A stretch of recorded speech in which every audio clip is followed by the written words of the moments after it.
Good afternoon, everybody. Hope you guys are well. You are welcome to switch your cameras on, and hello there. Hello, Tanya. And your microphones, you're welcome to put it on. Hello, Nico. Hey, Jade, how are you? Well, and yourself? No, it doesn't help to complain. Good. It's brokerage for the new year, so let's see how it goes. Let's see some deals. Let's see some deals. Let's make some money. That's why we are. Morning, everybody. Yvonne here. Hi, Yvonne. How are you? I'm good. How are you? Good, thank you. We're just waiting for a couple more people to log in. It seems like the logins was a bit slow. So they will log in very shortly and then we'll begin. I'm also just waiting for Leon. Leon will log in now and then he'll share his screen for the presentation from the brokerage site. So we have a little bit of an agenda. We'll go through a couple of available deals at the moment. And then we'll have some open floor and some questions and answers, and let's take it from there.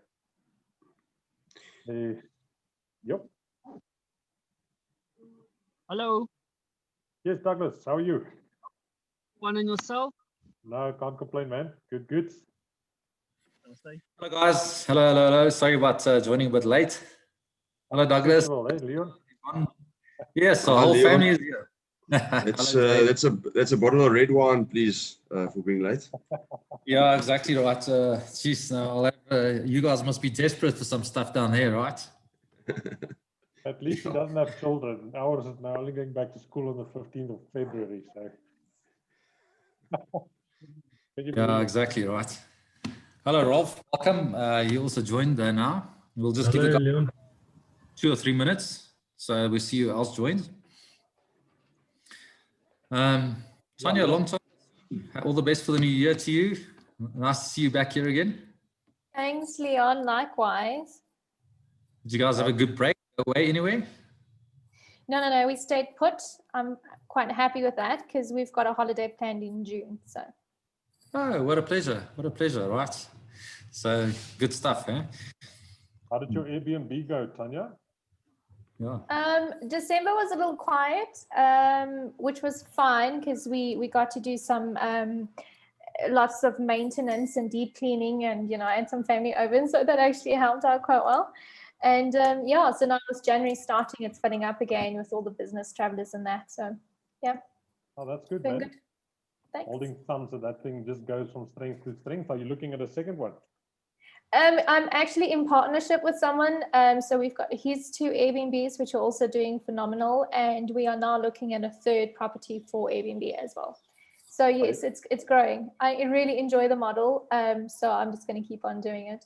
Oh, awesome, man. And it's the same for the Pretoria region. Are you going to the ocean in Pretoria? What is that place name? The Blyde. The Blyde. Are you also focusing on that or not? No. My next, so after I do this 3rd one now in Joburg, I'm gonna do some Durban ones, get a bit of a higher cash flow there, with the consistent travelers. Yes. Yeah, so you can get some more options for traveling in holidays, right? Or yes, exactly. Spending time in different places, not just where you live, right?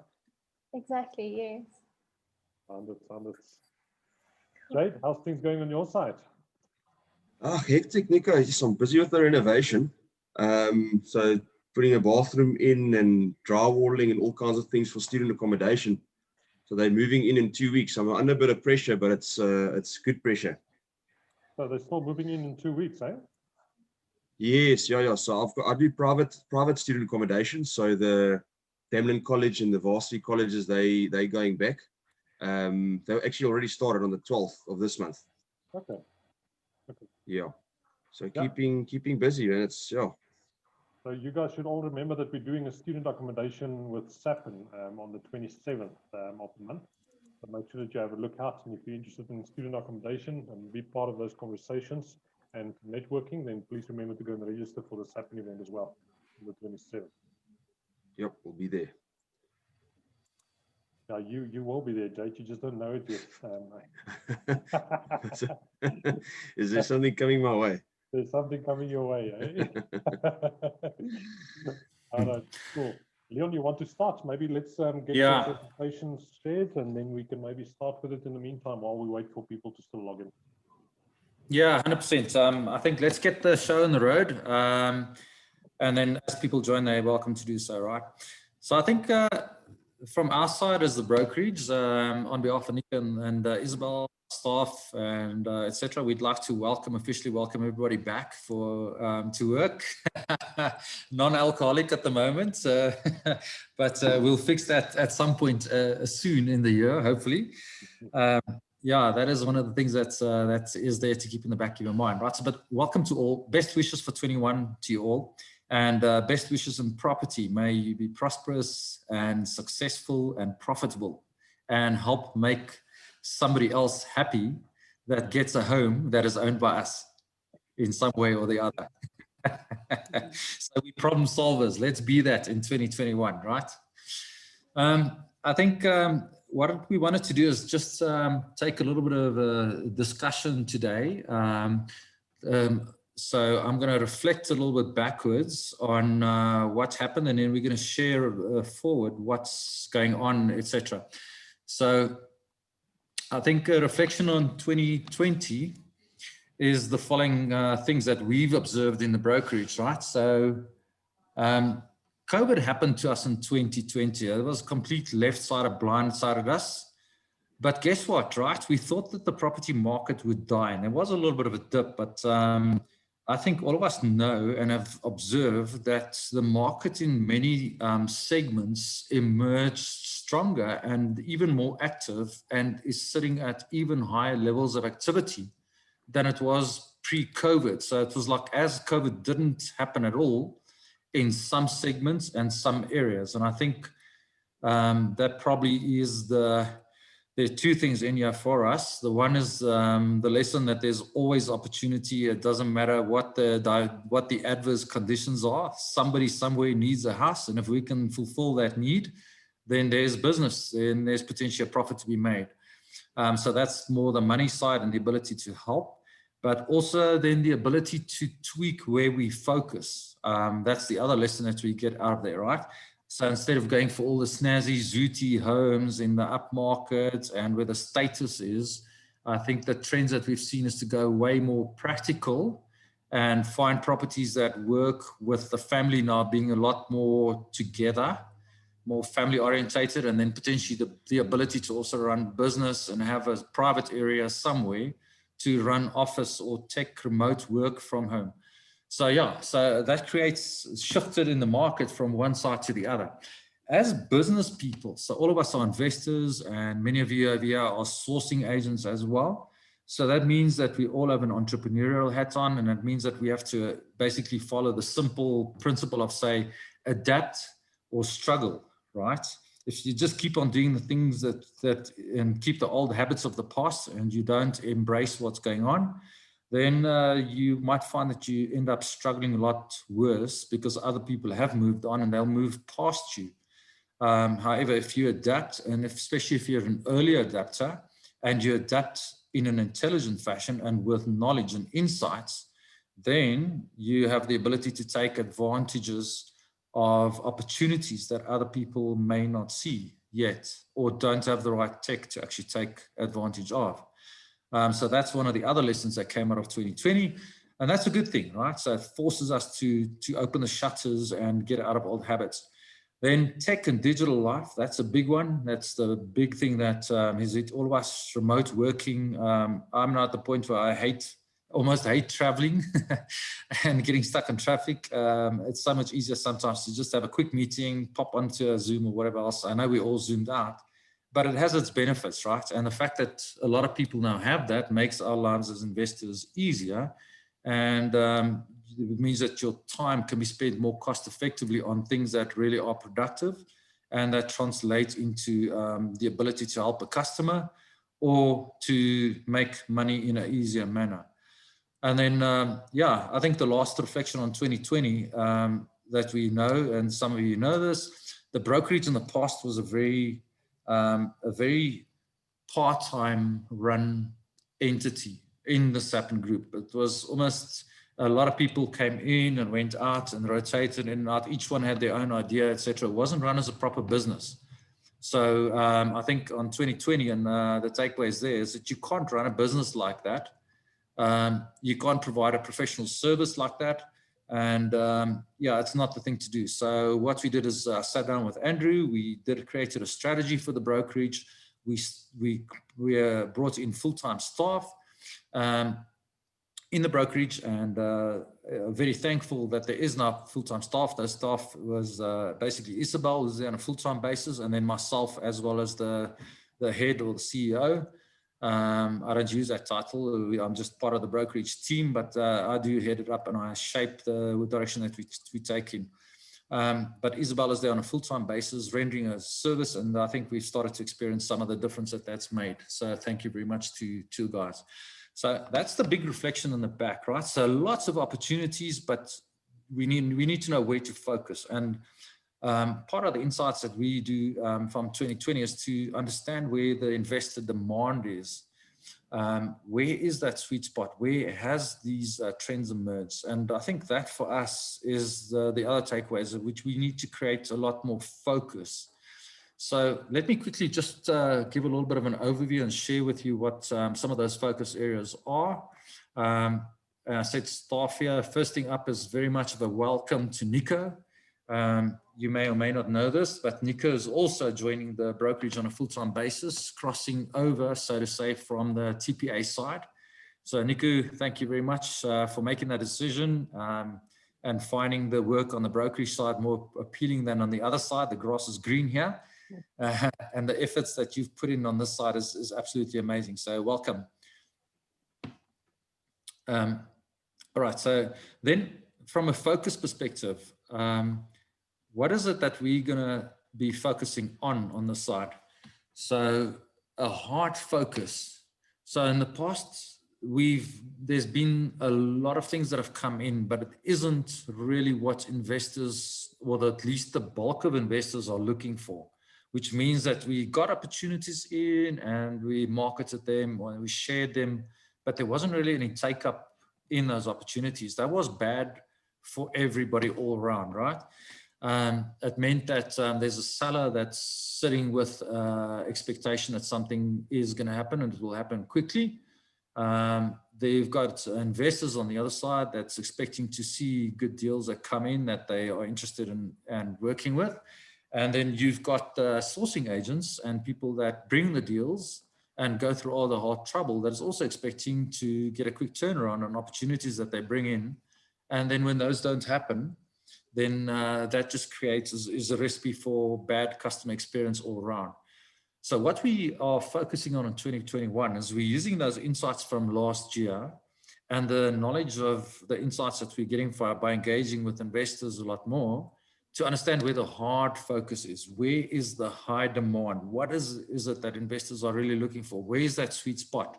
So, and again, in the engagements that we've done, the surveys that we've done, it's clear that that sweet spot starts at around about the 500K mark, and it sits up to about the 2 million Rand mark. That's where anything up to about 1.5 million Rand is something that most of the investors can look at affording. Even some of the newbies that are starting, that haven't gone down their property, that's still junior in life and in business, doesn't earn that bigger salary. They start with the smaller deals, right? And they're hungry for them. They're looking for them. But in the past, we found a lot of very expensive deals. So it meant that only a few investors could actually be satisfied. So this year, we're changing those margins a bit. So we want to focus very hard. Anything outside those parameters, the returns have got to be phenomenal, and before we will strongly look at them. So somewhere between 500K to 2 million Rand deals, that's the sweet spot for us, right? The popular strategies, we're going to keep on focusing on those, right? The popular strategies are these, the flips, right? The buy-to-lets, the multi-lets, and the easy subdivisions. That is the sweet spot. The other areas like student accommodation and has uncertain demand. Nobody knows what COVID is going to do. I know my brother, my family's got students at different varsities, at varsity at the moment, right? Different years, different subjects. And they have no idea what's going to happen this year, whether or not they're actually going to go back. And they've in fact closed some of the campuses and advised the guys it's only for certain students in certain categories and only ones which have to do some practical, which they're going to allow back in bulk. This wave 2 and the wave 3 that we're seeing around the world, that is creating a lot of uncertainty in that space. So student accommodation is a strategic thing. There is a big demand, but the risks on that at the moment makes it a little bit less attractive than something which that everybody needs a house to live in, everybody needs a tenant, etc., as opposed to the students which can do remote learning. You can't remote live, but you can remote learn. So I think on our side, we're going to deprioritize student accommodation, especially the bigger ones where you've got like a 40, 80, 100 bed type of deal.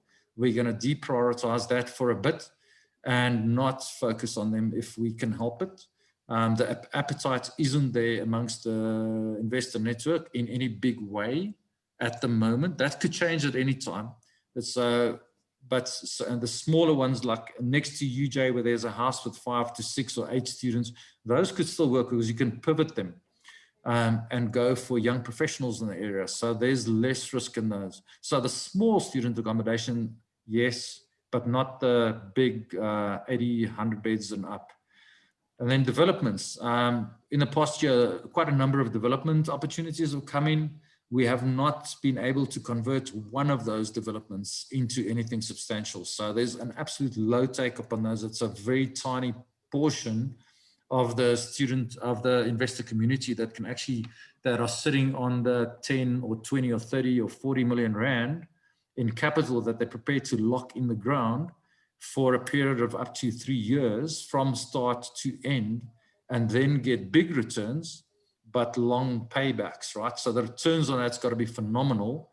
And yeah, we have not seen a lot of take up. So these are the 2 areas where we're going to reduce our focus on that slightly and try and ask for focus on these categories over here. Okay, so lots of talk. Let's just look at coverage and volumes.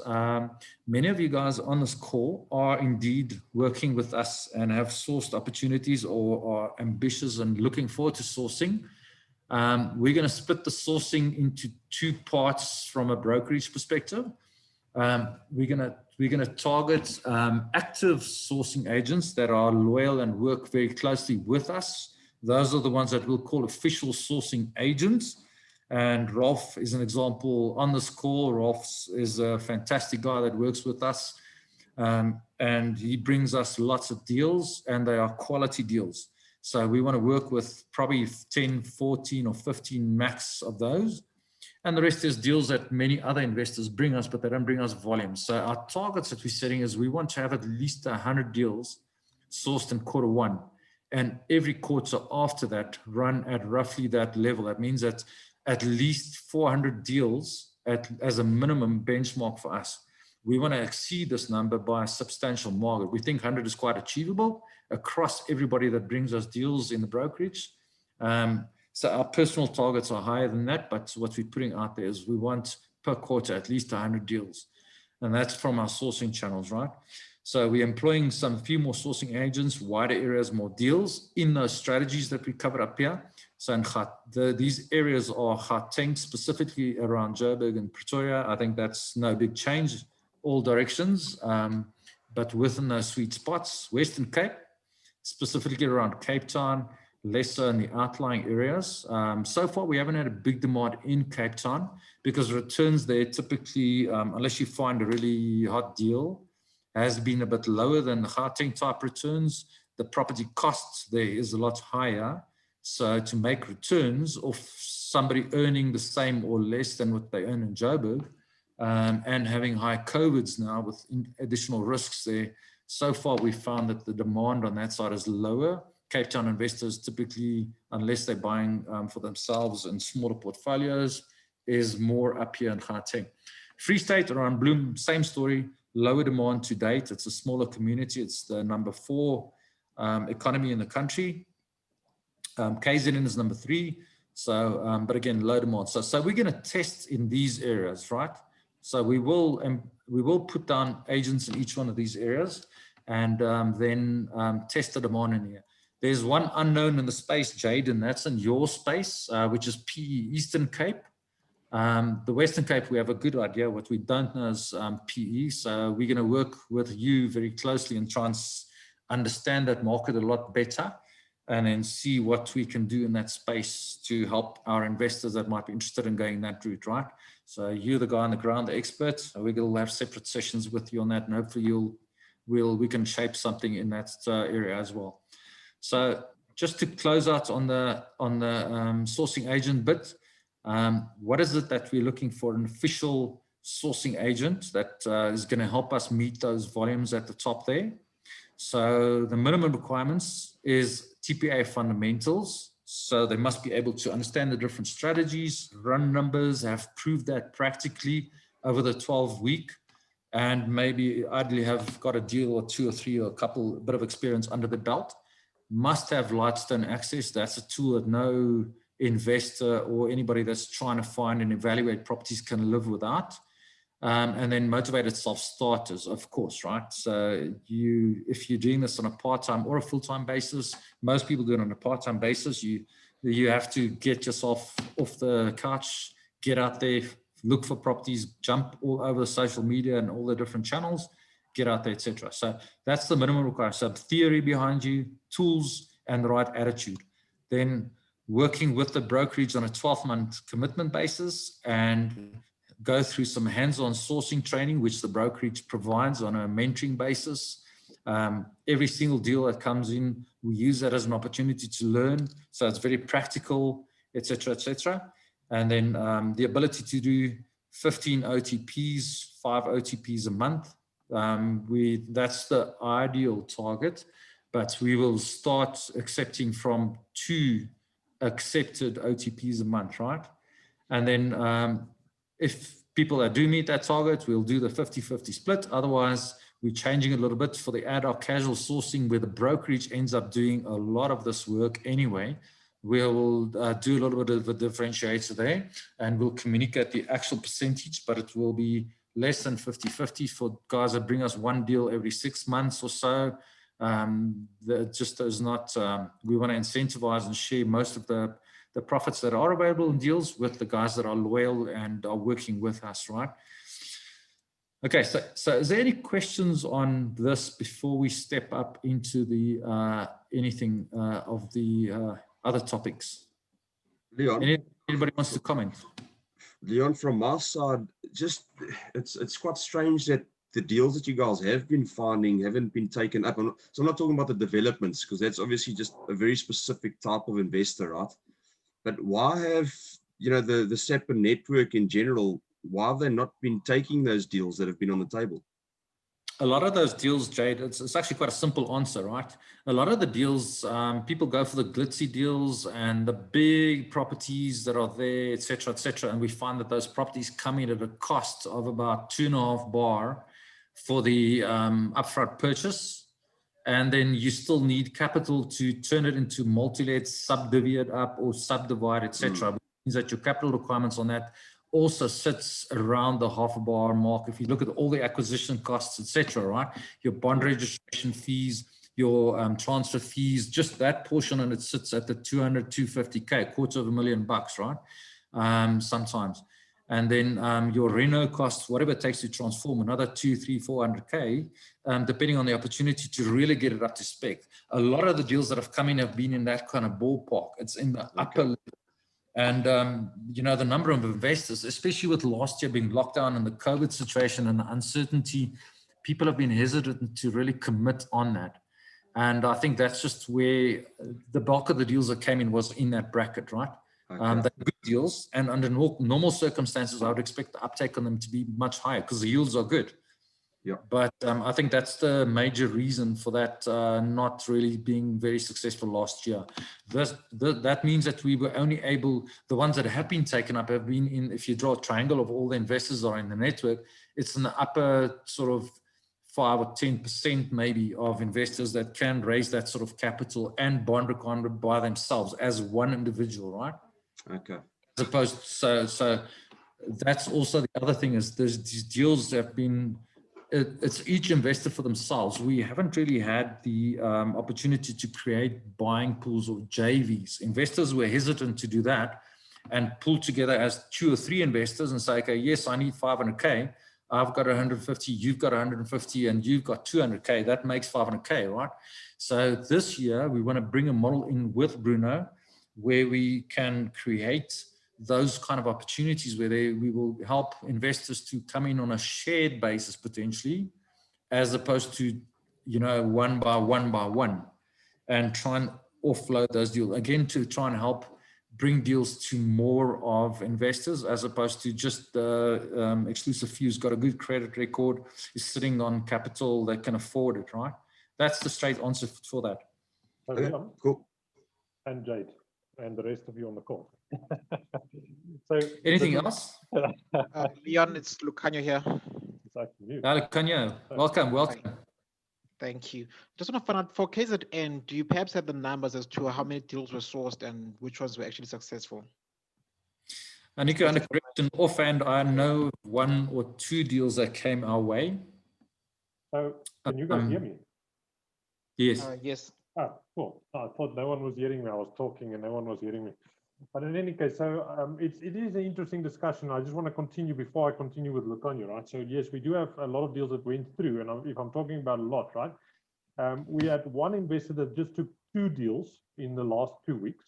I'm busy sourcing 3 opportunities at the moment that was already accepted by investors. We in a current joint venture with someone in the Glen Marais area as well. So, you know, I can't say that the deals are definitely not going through. There's a lot of deals that is successful and that is being sourced and that is definitely working well. What it is an interesting discussion for me is the fact that we have a lot of scared investors, and I'm putting it out there just sounding like that. But if I'm saying scared, there's a lot of investors asking for a specific type of deal, but when it comes to the push of actually now taking the deal, they throw in the towel just before the finalization of the opportunity, just because they're either doubting themselves or they don't have the ability to pull through on the opportunity. But there's a lot of discussions about that. And I think people are not being, how can I say, honest with themselves as to what type of strategies they want and what type of returns they would like to receive. And sometimes they doubt themselves by thinking, this is too good to be true, but the numbers speak for itself. So I do feel that there's a lot of investors out there that is still require a bit of training as well as experience, but there's also a lot of investors that just actually need to go and do it instead of just throwing in. And that is a big issue for me that I think needs to be addressed this year. You need to be sure of what you want and you need to commit to it, and then you need to pull it through. Otherwise, don't be an investor. And I think the biggest thing for an investor is you need to be able to, I can say, calculate and think forward about what the possible issues could be, and will you be able to address them when you go through an opportunity.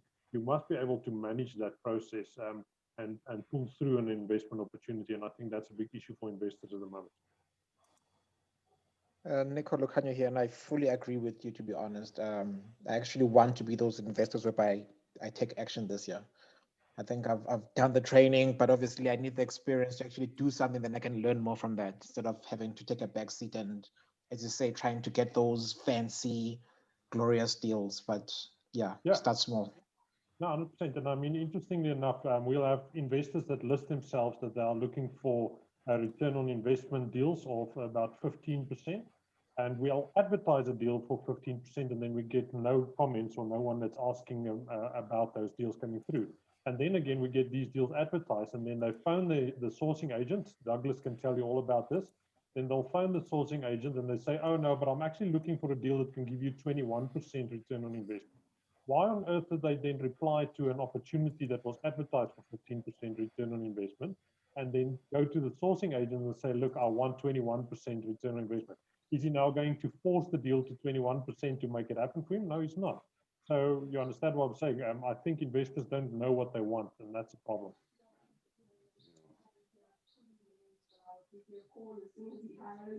Any comments on that? Any further reaction?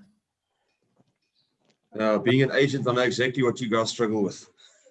When push comes to shove, you got to put money in. That's where the crunch comes in, where you see who's serious and who's not serious. So. I must say, something that's very interesting is especially when it comes to the blueprints, right? And where people specifically are then said, this is the strategy I need to follow. this is what I need to get back, either if it's capital, whether it's return on investment, and we're looking at the specific type of deals. We then go out from the brokerage and go and find those specific deals for them. It then makes it kind of difficult for them to say, sorry, I don't want this deal, because it actually fits the criteria of the whole blueprint that was done on that specific individual, and you can't back out. And then we see a lot more success. It's just because we're forcing them to say, but this is, we all agree, this is what needs to happen. Yes, all the homework. We know this is what needs to happen, so just follow through on this now.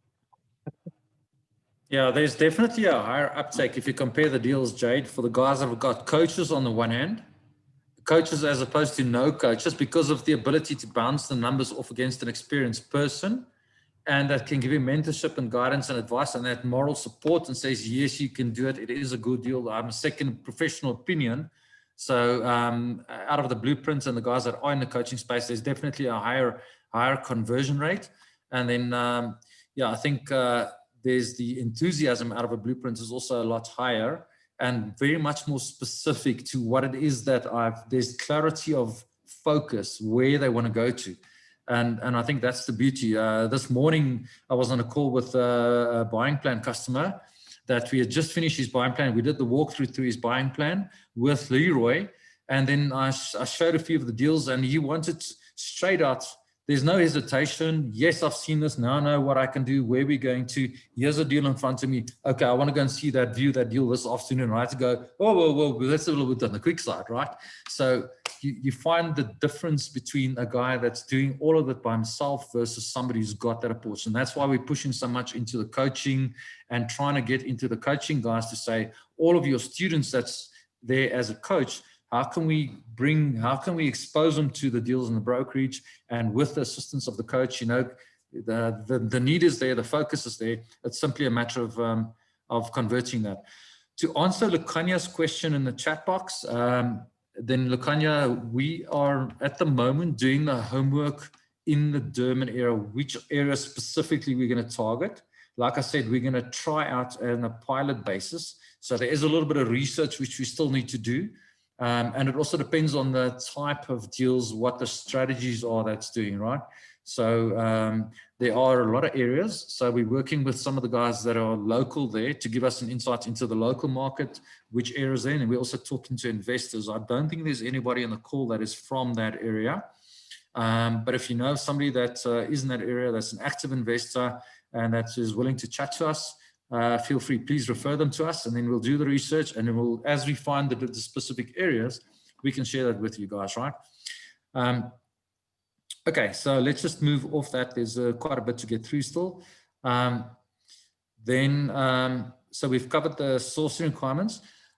Some exciting news is in the old days, last year, the brokerage had very good tools, but they were pretty manual in nature, right? So in other words, you had to go and do a lot of manual calculations. You could plug them in, but you had to very much go and do all the hard work for yourself. So what I'm going to try and do is just quickly actually maybe show you one of the, if I've got it open here. Yes, I do.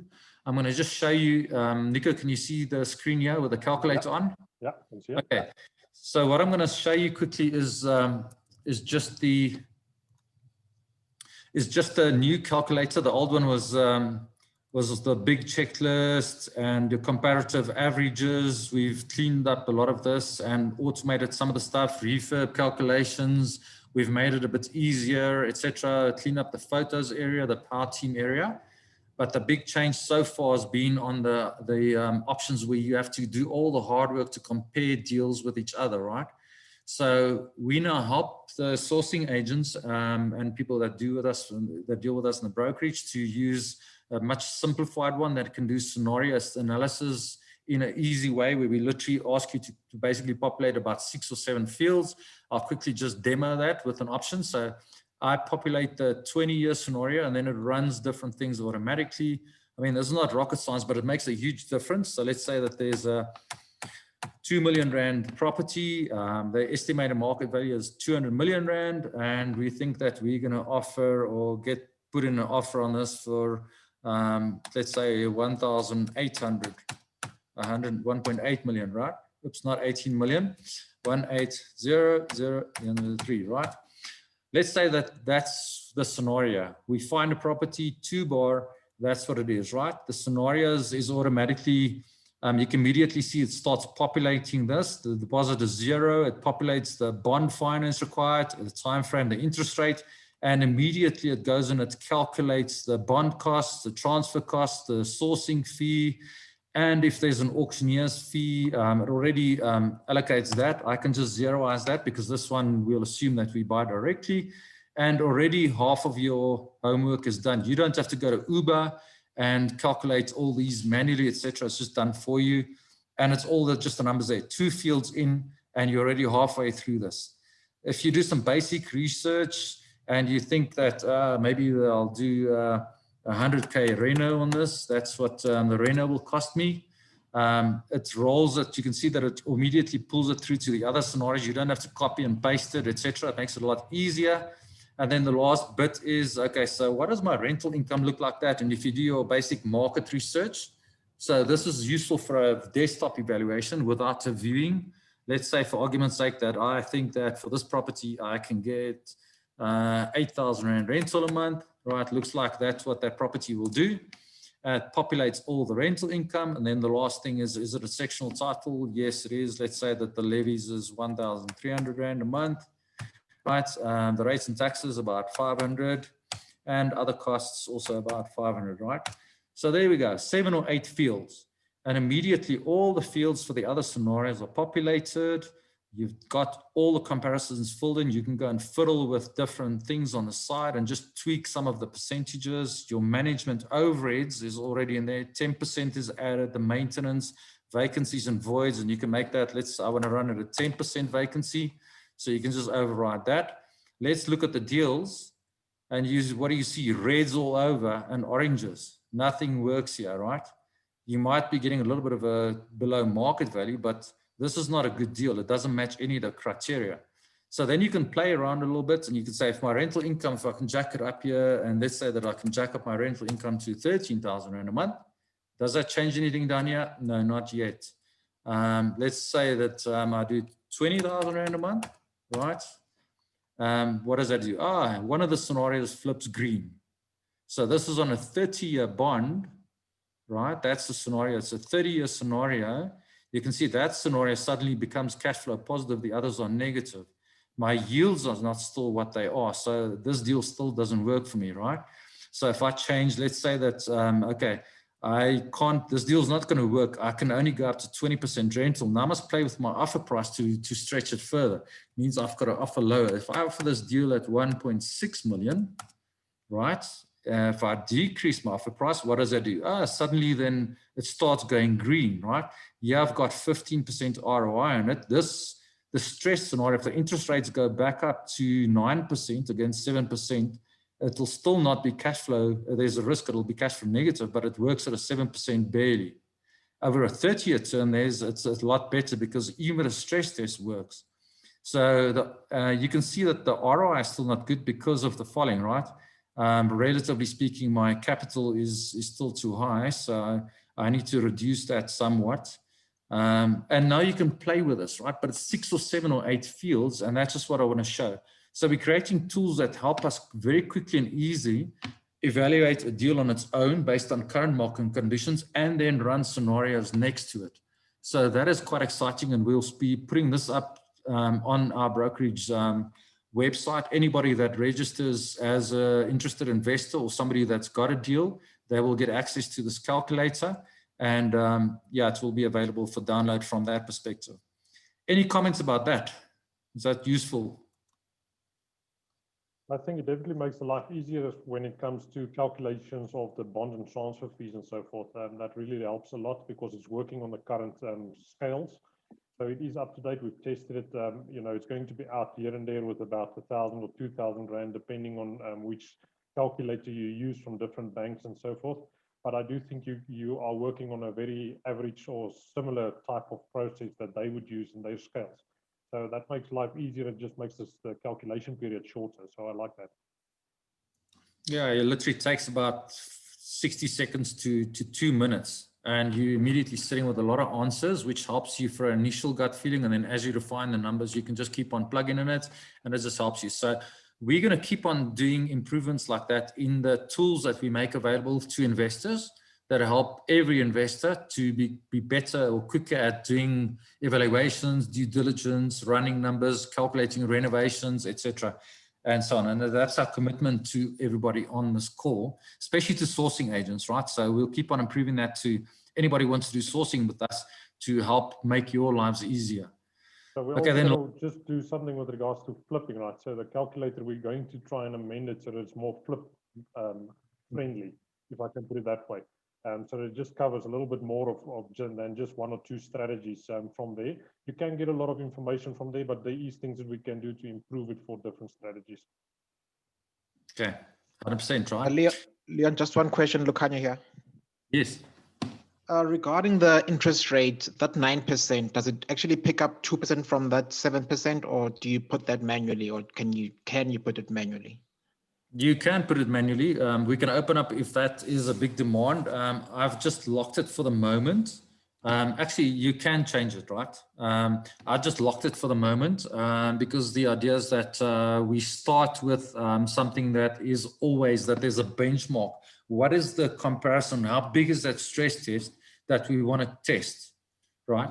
So, but I can open it up quite easily. If everybody says, okay, I'd rather also want to play around with the interest rates. When we are dealing in the brokerage, we would like to implement some standards where we always know that we are playing the same or very closely to the same parameters, that the core, when you compare one deal to another deal, that the benchmarks are very close to each other, right? Instead of one saying, okay, yeah, but this is not profitable. And then you've got to go dig through it and say, oh, but you changed the interest rate to 12%. Right? Then it's not obvious in the end result. So we've said to start with, we'll keep the stress testing at the same level to start with. And 9% is something where in assistance with APSA and all the economic forecasts is something that probably in the next it will be good enough for the next 3-4 year window.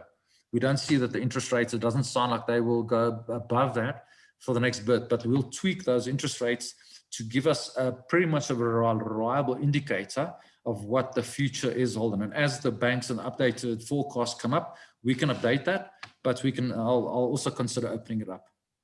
Thanks. Okay.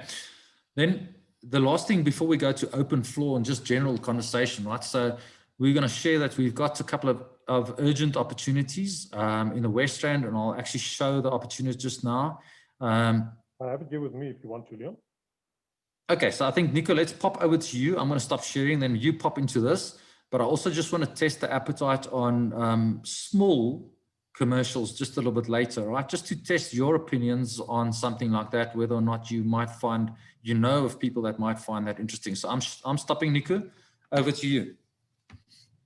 Right, so I think, yeah, the time is running like so mad. It's already 1:45, if you guys can believe it. But wow, sorry. All right, so I'm just going to quickly you guys can see my screen, right? Seems like it's not just a 2020 thing, it's also going to be a 2021 thing. Can you see my Yes, screen? we can. All right, so I'm going to quickly just run through current opportunities that we have available at the brokerage. I'm also putting in the chat so that if you are interested in any of these and you want to look at them, please send an email to Isabel@info, and then we can share that with you. Just make sure that all of you guys do have your NDA signed before we can share that, right? But I do think you do. All right, so this is the angel investment opportunity. This is one of the deals that I've sourced recently to investors. The investors is, however, looking for angel investors to cover the capital investment value that's required. So they're applying for the bond. They're just looking for the angel investors to cover the capital investment value. So the deal we're looking for 560,000 Rand at the moment, and the deal supports 18% return on investment. And we're looking for 2 different investors, each giving 280,000 Rand, coming to the 560 in total. So this is just over a 12-month period. This is an active deal that is already been taken by 2 other investors. So we're just looking for angel investment on this opportunity, fairly urgent, if you know about someone or if you are interested. Leon, you want to just show the picture as well again, Nico? Yeah. We're going to get there. Scroll all the way down, right? It's So a fantastic property, great potential on that. And with a little bit of transformation, it's going to be a fantastic multi-let in a really good area. 100%. So yeah, this is an exciting one. This is close to my house. This is one that I sourced to investors. So yeah, I'm going to be very actively involved in this project from the beginning to the end on this opportunity. Next one. This is a multi-let opportunity in Terfontein, Gauteng. So the purchase price here is 1,150,000. And then we also have a 68% return on investment, gross yield 37, cash flowing 15,698. And let me just have a look here. So the capital required is 276,000 rand, and the bond affordability is 1,150,000. So now, just talking about looking at specific deals, and this is one of Douglas's deals. I'm not sure. It looks like Douglas is not on the call anymore. He just jumped off. But with regards to these type of deals, if you're looking at investors that says, I'm looking for multi-let opportunities, which doesn't have a much of a large capital investment required. I mean, this ticks all the boxes. Obviously, this needs to be managed. The calculation does include management of the deal, all of that for cash flow purposes. It is in an area where you're probably not going to stay, but as soon as this property is going to be renovated and it's going to look nice and it's going to be split as per the renovation calculations, this deal is going to provide you the returns that you would look for in a multi-let. So this is definitely a very exciting opportunity, and I can't understand, you know, that we don't have 50 people. We only got 40 people interested in it. Yeah, so Douglas, this is a deal sourced by Douglas, and I've got to congratulate Douglas for finding this one. It is an area that is in high demand. There's big demand for flat and room rentals. It is, and tough also finances in this space. So you've got multiple financing options which otherwise may not be available. And this, in particular, this opportunity is the sweet spot. If we can find 10 more of these, we'll have 10 more investors, right? So we got.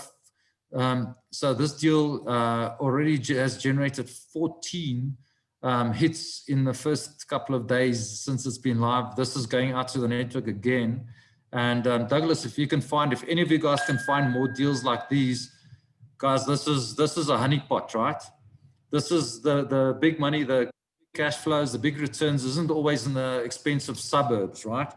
It's where the real need is, where that guy that needs a house over his head, a good clean roof over his head, in a relatively secure space where they can afford close to their work, the area of work, and where they can afford it, right?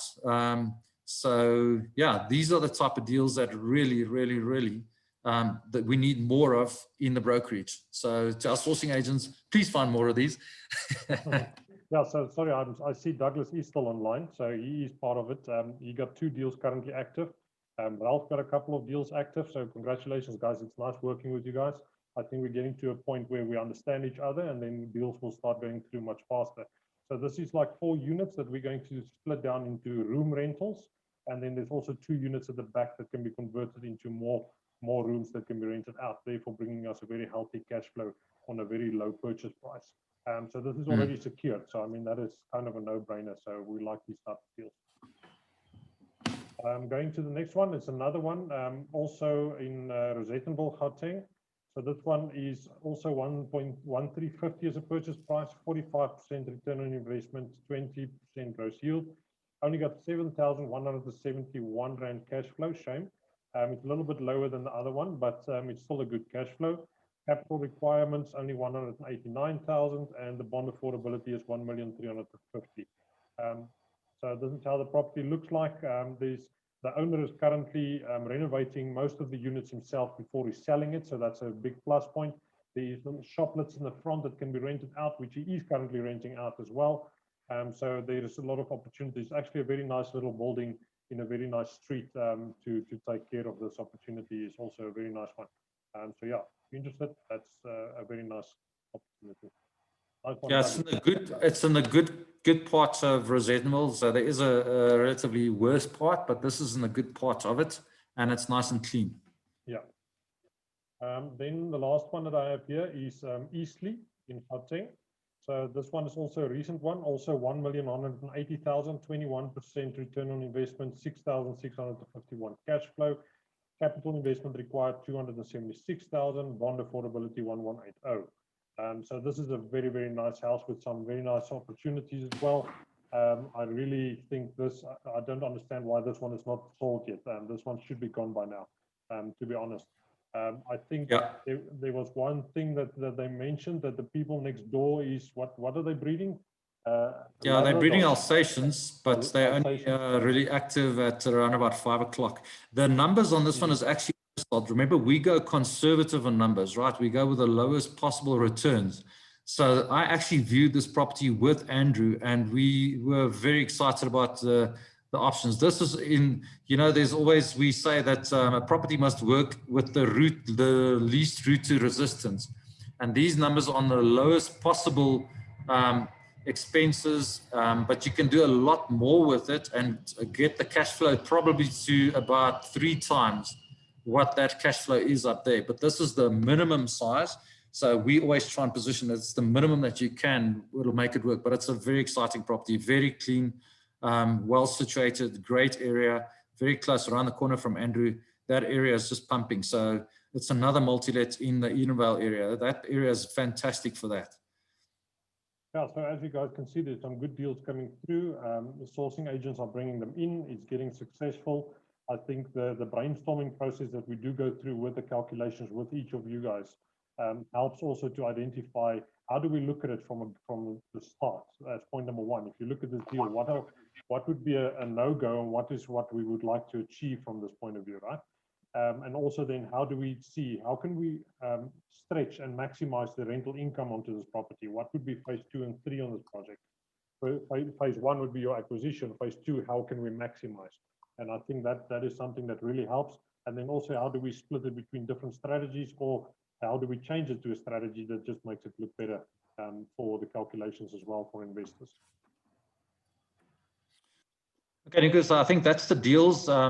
These deals are going to go back into the network today, again, for another round of marketing, some of them for the first time. Very excited that there's a lot more deals that are probably into the network next week as well. So these are the 4 active ones. There's Flip that Ralph, you sitting on, that we just in the final stages of getting legal control on that. There's a bunch of other OTPs that are in the process of being accepted, verbally agreed, etc. So more deals coming next week as well. So a good start to the year, but we need even more. The investors are hungry for deals. So if you want to source and you've got more, bring them. I think that opens up to the general floor, Nico. There was a couple of questions that came in that you might want to run through, or if there's any questions that you guys, let's just maybe go with general floor. Is there any particular questions or comments that anybody wants to do? Let's first tackle that. And then if there's, once we've exhausted, there's time, we can go back into the previous questions and try and answer them as well. Nico? Anybody that they want to put something to the floor, or raise it for discussion, etc. Hi, Leon. Yvonne here. Hi, Yvonne. Hi. I just have a general question. I wanted to find out, I know maybe the other agents are familiar with this, but I noticed as I'm arranging some of my viewings of the properties that are shortlisted that I think are good properties, some of the agents will not take a viewing without a pre-qualification. And obviously, I'm not looking for the properties for myself, it's from the broker. How do we deal with that? Because I had the one agent requesting me to send an email to say, this is what I'm doing. It's not my property. I'm viewing on behalf of other people. So how do we best handle that kind of scenario? My answer would be coffee, and lots of coffee, right? You need to take that agent for a coffee every week, and you need to explain to them the process that you're working with and build that relationship with them, because they also need to understand, like you just explained, right? And you explained it correctly. You are working with a brokerage, and there is a lot of investors looking for strategies. You would like to view and run your numbers and provide them with the offer. I think they are really short-sighted if they don't want to accept an offer coming from you, because I mean, your offer will be in writing in any case. It would be a serious offer. There is expensive conditions to them, but why would they say no to something like that? Yeah, I think I'll add to that. I agree with you, Nico. I think the ad is to work with the agents. That's how we have had success on the other deals. A lot of our deals have got agents involved. And Tanya, you're also an agent. So I think the objective is not to try and steal anything away from the agent. It is a perfectly legitimate deal, this, and a way of doing the business. There's just another agent on it. It is 100% legal and it's vetted. Our process is legal. It's been through Bruno, et cetera, et cetera. The challenge for us is if you focus the agents, and then if you build that relationship and you focus, and you tell them you're looking for not the glitzy properties or the ones that is premium at above market values, right?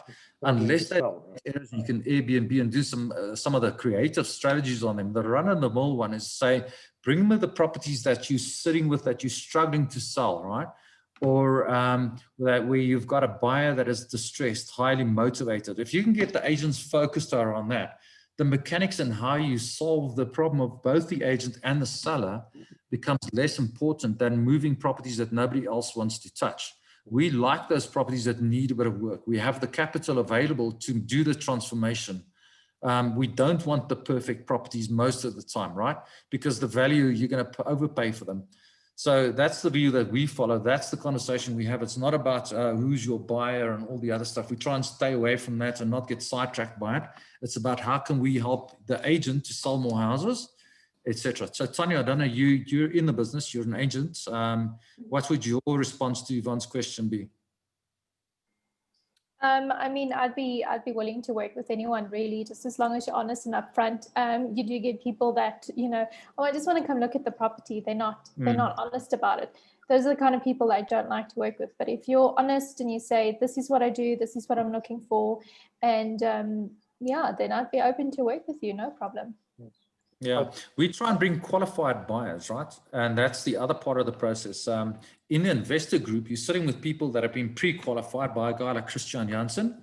So we know, especially the guys that from the blueprints, we've just pre-qualified. We know exactly how much cash you've got from the blueprints, from the buying plan, and how much cash you've got. We know how much you can afford. It's a pre-qualified buyer that we bring.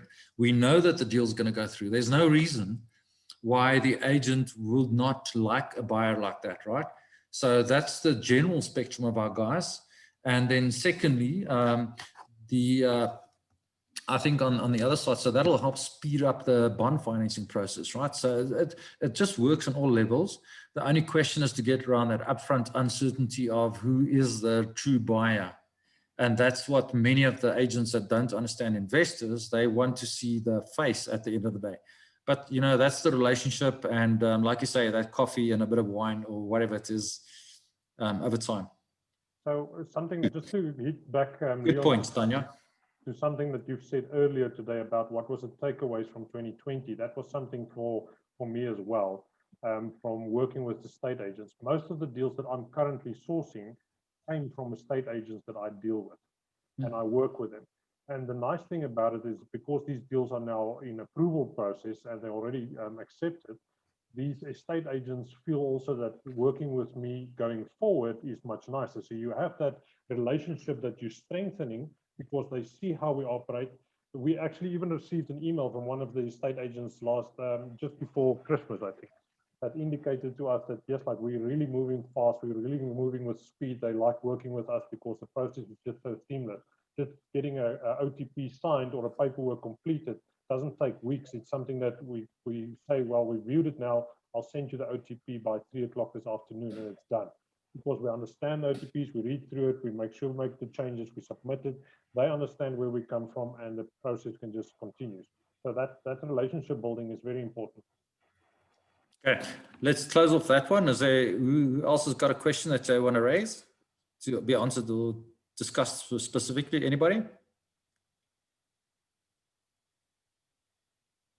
Okay, otherwise, Nico, we are running short, but maybe you can take one of the questions from the list of questions that was submitted. And again, Tanya in the chat is putting some really good points, testimonial, etc. from agents, the brokerage is working. That's one way. Like Nico said, put them to the SAPN website, go and research. We're not fly by nights. We're a big organization, stuff like that, the credibility, right? Yeah. Nico, last question. Can handle. What is there on that list of questions that you want to take and uplift and put out here? So Douglas, I'm sure we will get to most of your questions in our next discussions. I know there was questions from your side. So maybe let's just jump onto the one question that came in last from you, Douglas.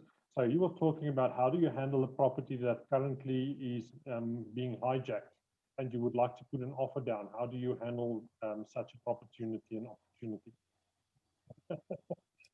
So I think that's obviously a difficult one to handle. I think at the end of the day, there's a couple of things to take into consideration. When you purchase, you would obviously try from a beginning point of view to get the property transfer, vacant occupation on transfer. That should be something that should be part of your OTP as a defensive condition. It's not always possible. So if you then do not take it, you need to take the eviction process into consideration. And then I would definitely have a discussion with the legal teams and let them guide you through that process, because there's a time frame, there's a cost involved, and there's also the correct paperwork and the ways of doing it. So, and that is obviously something that you need to take into consideration when you do cost an offer for the seller. But you cannot do something like that alone. I would not advise you to do it alone. Make sure you have a proper power team, and if you don't, come and speak to us. We know quite a lot of people that can do evictions the right way in a shortest distance of time and money. Yeah, I think it's all about focus and the effort of helping somebody. So if you have a choice between a property that's hijacked and one that's not hijacked, I would say rather spend your time on the opportunity that's not hijacked and don't worry about the other one for now, right? If you're stuck with no other opportunities, then it's all about the pricing for risk, as Nika was just saying out now. Then your purchase price, let's say that it's R1 million property, asking price is R1 million. You're not going to offer 800,000 Rand for that property, and you're potentially sitting with a year-long process or 2-year process and eviction costs of 200, 300K. That's when you speak to Silna or to Bruno, you get a quote, you run the scenario past them, you speak to the specialist, they help you with a quote, understanding what the situation is, and you then you do your offer and you explain why your offer is sitting at 400,000 Rand or 300,000 Rand. And then you still got reno costs to go and fix all the damage that these guys have done to the building, et cetera, right?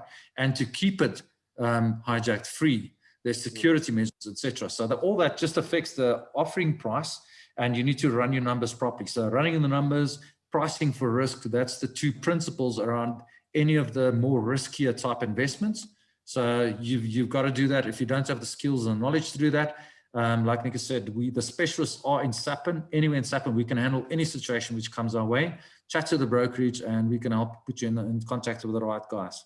So Leon, there's one very, very nice tip that I've also learned, which Douglas, you can apply to this position as well, is when you're looking at a specific building that is hijacked, always go and speak to the neighboring buildings owners as well.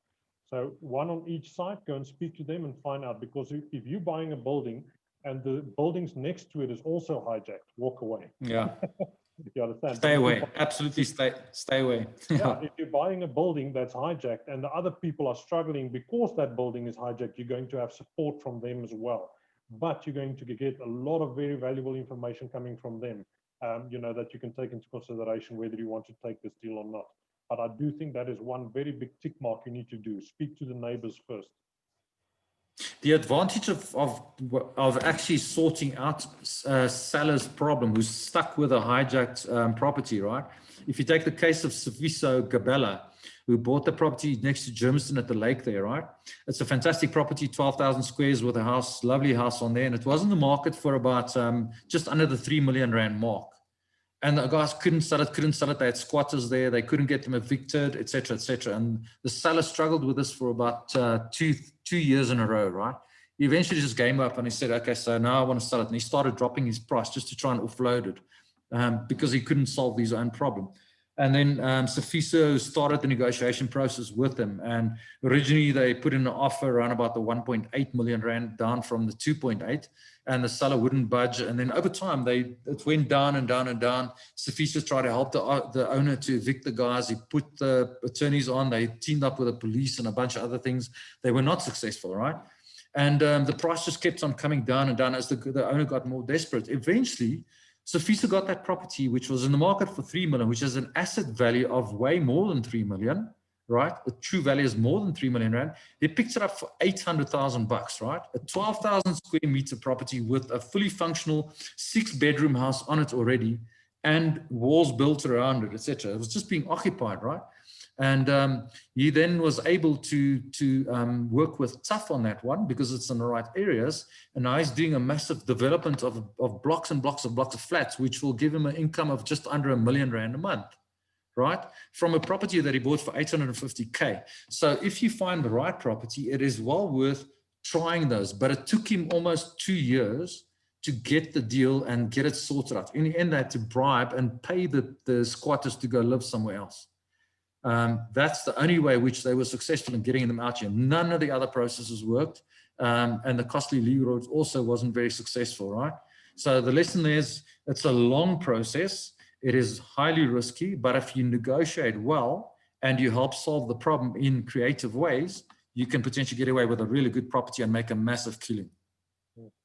I think just the last comment from my side, because we are over time now, is just you need to make sure that you focus on what you focus on. You will only get results on what you focus on. If you are jumping all around the place, you're going to struggle to find your sourcing deals to come through. So make sure that you stick to your focus. I think if you have something else in mind, handle it as a hobby in the background, but make sure you stick to your focus. Okay, is anybody else in closing down from people, that comments, contributions, anything like that before we close off? Stay shy. Sonia, from your side, Douglas, Yvonne? No, I'm all good, thanks. All right. Thanks for the golden nuggets. On my side. Okay, 100%. We'll see you in your blueprint session is coming shortly, this coming week. So yeah, I've got some interesting stuff for you. It's going to be an interesting conversation there. And then Rolf, work on those OTPs, with another couple of really good deals that you've got there. And thanks to everybody for the contributions for the deals, Douglas, Rolf, you guys that are giving us deals and helping us to work with us nicely. Yvonne will help you ramp up shortly in the Pretoria area. And then Tanya, we need to do something on your side, Yeah, I actually had an agent come to me with something today, so I'm just waiting on the details. I can run the numbers and then. Awesome. Yeah. Holding thumbs. Hey, holding thumbs to you. Okay. Get your NDA in place so long so that all that's out the window. If you haven't got that in place, so that it's just the paperwork's done, and then we can just run the numbers and go, Right, guys, like David would say, let's put a bow on this, and then we'll see you at the next event scheduled for the 5th of February. So from now on, it will be on the first Friday of every month. So just make sure that you go and register. Each event you'll need to register for. Otherwise, I sit with a list of people that's registered for the year, and I never know who's going to pitch up. So I've set it that you need to register for each event. So yeah, we'll see you in the next event, and hopefully sooner with your deals. Thank you, guys. Have a nice day. Cheers. Thanks, guys. Bye-bye. Bye. Bye. Cheers.